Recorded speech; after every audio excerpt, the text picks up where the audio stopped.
I started off my lesson by playing the Sesame Street video, the one with Robin Williams, for my kids. They are in 5th grade, and it's Sesame Street, but I thought it would be a good introduction video to kind of make them laugh and get them thinking about conflict.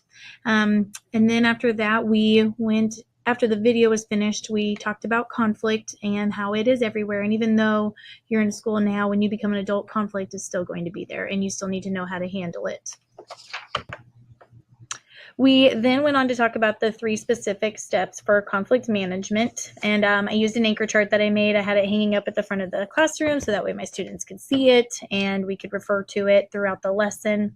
And then once we were finished talking about the 3 steps, I gave them the conflict management survey. This survey I thought was perfect because it gave them time to reflect. It gave them time to think about how they handle conflict with their parents, their peers, and just in life in general, especially with sports. When they were finished with the survey, I had them answer a Padlet question. We're 1-to-1 here, so they got on their computers and filled out a Padlet, and that gave me time to grade their surveys. Once that was finished, we looked at our surveys and we looked at what style we were classified as, and had a good group discussion over our conflict management styles, why we fit into that, or maybe why we disagree with what the survey said, and also our Padlet.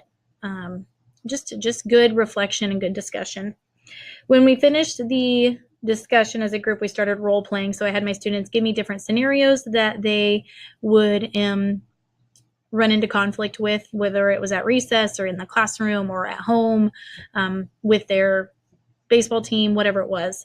And we wrote down the different scenarios, and then I had my students get into groups of 3, and we had them, 2 of them would be dealing with the conflict, and the other third person would be kind of like that bystander watching and being the mediator and, making sure that they weren't getting mad at each other and they were handling the conflict like they were supposed to using the 3 steps.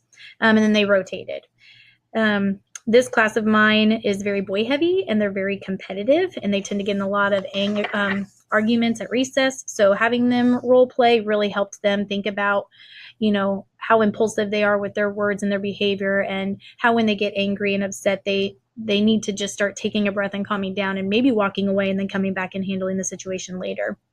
I liked this lesson overall because I do have issues with conflict, and I do a lot of project-based learning in the classroom. So my students are doing a lot of group work, and they don't know how to communicate with each other and express their opinion and how they want something to be done.